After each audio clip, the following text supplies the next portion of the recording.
یہ کہانی ایک ایسے جانباز کمانڈو کے گرد گھومتی ہے جس نے پاکستان کو دو لخت ہونے سے بچانے کے لیے سر دھڑ کی بازی لگا کر بھارت کو تگنی کا ناچ نچایا۔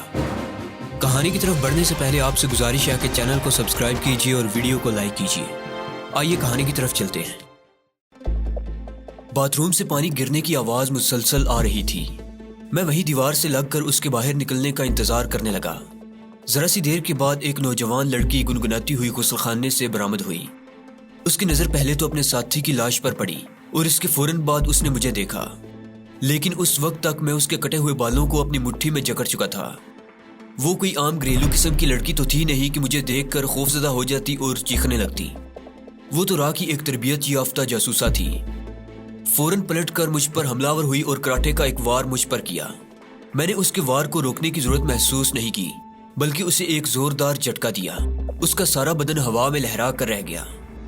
میرے پاس وقت کم تھا اور مجھے اس سے بہت سی معلومات حاصل کرنی تھی، اس لیے میں نے مخصوص خطرناک داؤ آزمایا۔ میری سخت انگلیوں نے اس کی ریڑھ کی ہڈی کے مہروں کو اپنی گرفت میں لے رکھا تھا۔ میرا دوسرا ہاتھ سختی سے اس کے منہ پر رکھا تھا تاکہ اس کی چیخوں کی آواز کمرے سے باہر نہ جا سکے۔ وہ سب جوڈو کراٹے بھول کر مچھلی کی طرح تڑپ رہی تھی۔ میں نے محسوس کیا کہ تکلیف اس کے لیے ناقابل برداشت ہو چکی ہے اور اس کے کس بل نکل چکے ہیں، تو اپنی گرفت ذرا ڈھیلی کرتے ہوئے میں سانپ کی مانند اس کے کان میں پھنکارا، میرے سوالوں کا سچ سچ جواب دینا ورنہ۔ اور اس کے ساتھ ہی میں نے اپنی گرفت دوبارہ ذرا سخت کی۔ وہ بے قراری سے اس بات میں گردن ہلانے لگی، جیسے کہہ رہی ہو کہ ہاں سچ سچ جواب دوں گی۔ میں نے اس کے منہ پر سے اپنا ہاتھ ہٹا لیا اور پوچھا، یہاں تمہارے کتنے ساتھی ہیں؟ اس ہوٹل میں کوئی نہیں ہے۔ ڈھاکہ میں؟ صحیح تعداد معلوم نہیں، بہت سے ہیں۔ تمہارا مشن کیا ہے؟ بنگلہ دیش کی آزادی۔ اس کی یہ بات سنتے ہی میرا ہاتھ بے اختیار گھوما اور ایک زوردار تھپڑ اس کے منہ پر پڑا۔ الو کی پٹھی، میں نے غصے سے کہا۔ تھپڑ لگنے سے اس کا ہونٹ پھٹ گیا تھا اور خون کی ایک پتلی سی لکیر اس کی ٹھوڑی پر سے ہو کر گردن تک چلی گئی تھی۔ میں نے نفرت سے اسے گھورا اور پوچھا، تمہارا کام کس نوعیت کا ہے؟ وہ درد سے بے حال ہو رہی تھی، اس میں جھوٹ بولنے کی سکت بھی نہیں تھی۔ بولی، ہمارا کام تخریب کاروں کے کام کو آسان بنانا ہے۔ مطلب یہ کہ پلوں، ریلوے اسٹیشنوں اور اہم تنصیبات پر موجود پہرے داروں کو ذرا سی دیر کے لیے غافل کرنا، اہم عہدوں پر فائز افسروں سے خفیہ راز اگلوانا وغیرہ۔ اور یہ پوچھنے کی تو ضرورت ہی نہیں تھی کہ کیسے۔ اس کے حلیے اور لب و لہجے سے صاف معلوم ہوتا تھا کہ ان خوبصورت جالوں کو بڑی مہارت سے بنایا گیا ہے۔ میں نے مزید پوچھا، تمہارے ساتھ کتنی لڑکیاں اور ہیں؟ ہزاروں، اس نے جواب دیا۔ تم رپورٹ کس کو کرتی ہو؟ DM5 کو۔ میری کمر تو چھوڑو، اس نے تکلیف سے بے حال ہوتے ہوئے کہا۔ وہ بالکل نیم جان سی ہو گئی تھی۔ DM5 کا پتہ بتاؤ۔ میں نے اپنی گرفت ذرا ڈھیلی کرتے ہوئے کہا، مجھے نہیں معلوم۔ جھوٹ بولو گی تو ہڈی توڑ دوں گا۔ میں نے اس کی ریڑھ کی ہڈی پر دوبارہ اپنا دباؤ بڑھاتے ہوئے کہا۔ وہ درد سے بھلکنے لگی۔ سچ کہتی ہوں، میں اسے نہیں جانتی۔ البتہ ایک مکان کا پتہ ہے جہاں کبھی کبھار ہماری میٹنگ ہوتی ہے۔ وہاں بھی DM5 نہیں آتا، اس کا کوئی نمائندہ آتا ہے۔ مکان کا پتہ بتاؤ، میں نے پوچھا اور اس نے گلشن کالونی کے ایک بنگلے کا پتہ بتا دیا۔ میں نے اسے چند سوالات اور بھی کیے اور اس کے بعد اسے بھی اس کے ساتھی کے پاس پہنچا دیا۔ یہاں سے فارغ ہو کر میں ہوٹل سے باہر آیا۔ ہمارا مخبر پہلے ہی جا چکا تھا۔ میں اپنی کار میں سوار ہوا اور گلشن کالونی کی طرف روانہ ہو گیا۔ آندرے پوف تک پہنچنے کا یہ واحد ذریعہ ہاتھ آیا تھا اور میں چاہتا تھا کہ ان دونوں کی موت کی اطلاع سے پہلے میں اس مکان تک پہنچ جاؤں۔ میرے دماغ میں آندھیاں چل رہی تھی اور میری گاڑی طوفان کی طرح اپنی منزل کی طرف بڑھ رہی تھی۔ 10 منٹ کے بعد میں اس بنگلے کے سامنے موجود تھا۔ یہ انگریزی طرز پر بنا ہوا جدید بنگلہ تھا۔ سامنے کی طرف بڑا سا لوہے کا مضبوط گیٹ جو دائیں بائیں 2 اسٹائلش انداز میں بنے ہوئے ستونوں میں پیوست تھا، جن کے اوپر ہلکی لائٹ والے خوبصورت بلب لگے ہوئے تھے۔ بائیں طرف کے ستون کے ساتھ ہی ایک چھوٹا گیٹ تھا۔ دائیں طرف کے ستون میں پیتل کی نیم پلیٹ پر بنگلے کے مالک کا نام کندہ تھا۔ میں نے چونکہ گیٹ سے خاصے فاصلے پر سڑک سے گزرتے ہوئے سرسری انداز میں جائزہ لیا تھا، اس لیے نام نہ پڑھ سکا۔ البتہ اس جائزے سے ایک بات فوراً سمجھ میں آ گئی تھی کہ بنگلے کی حفاظت کا غیر معمولی انتظام کیا گیا تھا۔ دیواروں کے اوپر لگی ہوئی خاردار تاروں میں یقیناً کرنٹ دوڑ رہا تھا۔ 4 دیواری کے ساتھ پام کے درختوں کی خوبصورت قطاریں تھیں اور ان کے پیچھے لان کی دوسری طرف پورچ میں کھڑی ہوئی کاریں اس بات کی نشاندہی کر رہی تھی کہ اس وقت عمارت میں خاصے لوگ جمع ہیں۔ یقیناً کوئی اہم میٹنگ ہو رہی تھی۔ اس عمارت کے دائیں بائیں دور تک بنگلوں کی قطاریں چلی گئی تھی۔ میں نے تھوڑا آگے جا کر ایک سنسان سی سڑک پر اپنی گاڑی روکی اور اسے وہیں چھوڑ کر پیدل واپس بنگلے کی پشت پر پہنچا۔ غور سے دیکھنے پر یہ بات مجھ پر واضح ہو گئی کہ اندر داخل ہونے کا کوئی امکان نہیں ہے۔ میں واپس اپنی گاڑی میں آ گیا اور اسے ایک ایسے مقام پر لا کر پارک کیا جہاں سے میں اس بنگلے میں آنے جانے والوں پر نظر رکھ سکتا تھا۔ کوئی 2 گھنٹے کے انتظار کے بعد لوگ وہاں سے نکلنا شروع ہوئے۔ اپنے قریب سے گزرتی ہوئی کاروں میں نے کرنل رحمانی اور دوسرے لوگوں کو بھی دیکھا۔ کچھ چہرے اجنبی تھے، کچھ پہلے سے دیکھے والے۔ پھر میری نظریں اس سرخ کار پر جم کر رہ گئیں جس کے اندر وہ نوجوان سوار تھا جس نے چند دن پہلے زنجیرہ میں ایک جلسے میں گڑبڑ کی تھی۔ اسی نے سب سے پہلے جیب بنگلہ کے نعرے بلند کیے تھے اور اسی کی ایما پر عبداللہ سمیت بہت سے مقررین زخمی ہوئے تھے۔ میں نے اس کے تعاقب کا فیصلہ کر لیا۔ جب تمام کاریں میرے سامنے سے گزر گئیں تو میں نے بھی اپنی گاڑی کو گیئر میں ڈالا اور مین روڈ پر نکل آیا۔ کچھ آگے جا کر ان کاروں کے راستے الگ الگ ہو گئے۔ سرخ کار کا رخ یونیورسٹی کی طرف تھا، میں بھی اس کے پیچھے لگ گیا۔ وہ نوجوان شاید ہر طرح کے تعاقب سے بے پرواہ تھا، اسی لیے کار میں لگے ہوئے ٹیپ ریکارڈ پر کوئی انگریزی دھن سنتا ہوا بڑے مزے سے چلا جا رہا تھا۔ رستے میں اس نے ایک مکان کے سامنے گاڑی روک کر ہارن بجایا۔ تھوڑی دیر بعد ایک لڑکی مکان سے برآمد ہوئی اور کار میں سوار ہو گئی۔ سفر دوبارہ شروع ہوا۔ ہماری منزل یونیورسٹی ہاسٹل تھی، جگن ناتھ ہال۔ میں نے ہاسٹل سے کافی پہلے اپنی گاڑی چھوڑی اور پیدل ہی وہاں تک پہنچا۔ چوکیدار سے ایک طرف کھڑی ہوئی سرخ کار کے حوالے سے اس نوجوان کا کمرہ معلوم کیا۔ لڑکی ابھی تک کار میں موجود تھی۔ اس کا نام بھی مجھے چوکیدار سے ہی معلوم ہوا۔ ابھی میں ارادہ کر ہی رہا تھا کہ اس کے کمرے میں جاؤں کہ وہ مجھے سیڑھیاں اترتا ہوا دکھائی دیا۔ نوجوان کی چال سے ظاہر ہو رہا تھا کہ وہ نشے میں دھت ہے۔ اس کی بکواس سے مجھے اندازہ ہوا کہ وہ بھی کل کی کامیابی کا جشن منانے جا رہے ہیں۔ اسے دیکھ کر چوکیدار نے فوراً سلام کیا۔ نوجوان نے اپنی مخمور آنکھوں سے اس کی طرف دیکھا اور نخوت سے مسکرا کر پوچھا، کوئی مسئلہ تو نہیں ہے؟ اس کا انداز ایسا تھا جیسے وہ اس ملک کا بادشاہ ہو اور چوکیدار اس کی رایا۔ چوکیدار نے ہندوؤں کے انداز میں ہاتھ جوڑتے ہوئے 2 خوش آمدانہ جملے کہے اور پھر میری طرف اشارہ کر کے کہنے لگا، ایوب بھائی، یہ بندہ آپ سے ملنا چاہتا ہے۔ ایوب نے پہلی بار میری طرف دیکھا۔ وہ اس وقت ہوش میں نہیں تھا، بار بار لڑکھڑا رہا تھا۔ اس کی ساتھی لڑکی نے کار سے نکل کر اسے سہارا دیا۔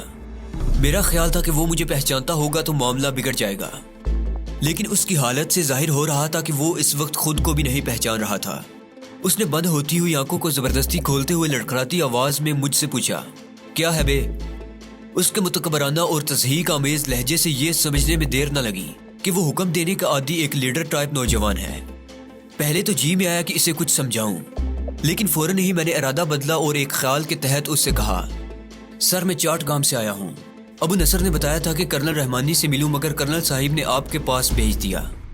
اچھا مکتی بہانی میں ہو، اس نے سمجھنے کے انداز میں گردن ہلاتے ہوئے کہا۔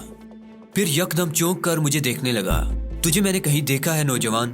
اس نے بزرگانہ لہجے میں کہا۔ ایک لمحے کے لیے میں گھبرایا، لیکن پھر فوراً لجاجت سے بولا، جی ابو نصر کے ساتھ دیکھا ہوگا۔ یہ ابو نصر کون ہے حرامی پلا؟ اس نے بڑبڑاتے ہوئے گویا خود سے سوال کیا۔ ماتھے پر بل ڈال کر کچھ دیر ذہن پر زور دیا۔ جب کچھ یاد نہ آیا تو بولا، ہوگا کوئی سالہ، مجھے کیا، لیکن اس نے تجھے کیوں بھیجا ہے یہاں؟ وہ جی چاٹ گام کا ڈیتھ مشن تیار ہے، مزید ہدایات چاہیے۔ میں نے یوں ہی تکا چلایا، لیکن یہی تکا تیر ثابت ہوا۔ ڈیتھ مشن کے الفاظ سن کر وہ فوراً الرٹ ہو گیا۔ تھوڑا سا نشہ بھی ہرن ہوا۔ اس نے ادھر ادھر دیکھتے ہوئے رازداری سے مجھے کہا، میرے ساتھ چلو، یہ جگہ مناسب نہیں، شنگو والے نہ سن لیں۔ میں اس کے ساتھ اسی گاڑی میں ایک مکان تک پہنچا۔ یہ بنگلہ بازار کا علاقہ تھا۔ جس مکان میں ہم پہنچے اس کی نچلی منزل پر پرنٹنگ پریس تھا۔ اوپر کی منزل پر صرف 2 کمرے بنے ہوئے تھے۔ ایک کمرہ تو یوں ہی بیڈ روم سا بنا تھا، لیکن دوسرے کمرے میں الیکٹرانک کا جدید سامان دیکھ کر میں سمجھ گیا کہ یہ ضرور خفیہ مقاصد کے لیے استعمال ہوتا ہوگا۔ لڑکی کو ایوب نے بیڈ روم میں ہی چھوڑ دیا تھا۔ اس کمرے میں پہنچ کر اس نے مجھے ایک کرسی پر بیٹھنے کا اشارہ کیا اور خود سامنے پڑی ہوئی کرسی پر بیٹھ گیا۔ اس کا نشہ پوری طرح نہیں اترا تھا، لیکن پھر بھی پہلے سے بہتر حالت تھی۔ ہاں اب بتاؤ کیا بات ہے؟ اس نے جیب سے سگریٹ کا پیکٹ نکال کر ایک سگریٹ منتخب کرتے ہوئے کہا۔ میں نے اپنی پہلی بات دہرا دی، ڈیتھ مشن کے لیے مزید ہدایات درکار ہیں۔ اس نے سوچتے ہوئے کہا، تم لوگوں کی پروگریس کیا ہے؟ سب کام مکمل ہے، بس آخری حکم کا انتظار ہے۔ میں نے دھڑکتے ہوئے دل کے ساتھ ایک ایسا جملہ کہا جس کے کئی مفہوم ہو سکتے تھے، لیکن ایوب بار بار سر جھٹک کر شاید نشہ بگانے کی کوشش کر رہا تھا۔ اس نے میری بات کو غور سے سنا ہی نہیں، کچھ دیر بیٹھا سوچتا رہا، پھر کہنے لگا، اچھا میں DM5 سے بات کرتا ہوں۔